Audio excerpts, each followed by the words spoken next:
বৌমা, হ্যাঁ মা ডাকছে মনে হচ্ছে। যাই যাই যাই। না না না, বাইরে যাওয়া যাবে না। বাইরে গেলেই তো মা যে কোনো একটা কাজ ধরিয়ে দেবে। আর আমি এত সুন্দর করে সেজেছি, সব সাজটাই তো আমার নষ্ট হয়ে যাবে তখন। কিছু একটা বলে ম্যানেজ করতে হবে। কি বলি কি বলা যায়। মা, আমি এখনো রেডি হয়নি। আমি একটু পরে আসছি। তাড়াতাড়ি এসো, আর কতক্ষণ ধরে সাজবে?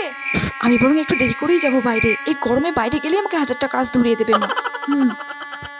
দিদি ভাই, আই এম সো সরি গো। আমি রেডি হতে গিয়ে তোমার হাতে হাতে কিছু কাজ করতে পারলাম না। তোমাকে একা একাই সব কাজ করতে হলো। I am sorry. আরে তোকে কোনো চিন্তা করতে হবে না ছোট, আমি সব কাজ করে নিয়েছি। তুমি কিছু মনে করোনি তো? আরে না না, কিছু মনে করিনি। ছোট, খোকন ওদিকে কাঁদছে, আমি যাই ওকে ঘুম পাড়িয়ে আছি। তুই মাকে বলে দিস আমি সব কাজ করে রেখেছি, ঠিক আছে? এবার আমি মায়ের কাছে কেমন ভালো সেজেছি দেখো। মা, আমি এদিকে সব কাজ সেরে নিয়েছি। দিদিভাই খোকনকে ঘুম পাড়াতে গেছে। আচ্ছা ছোট বৌমা, আপনি ওইদিকেই থাকুন।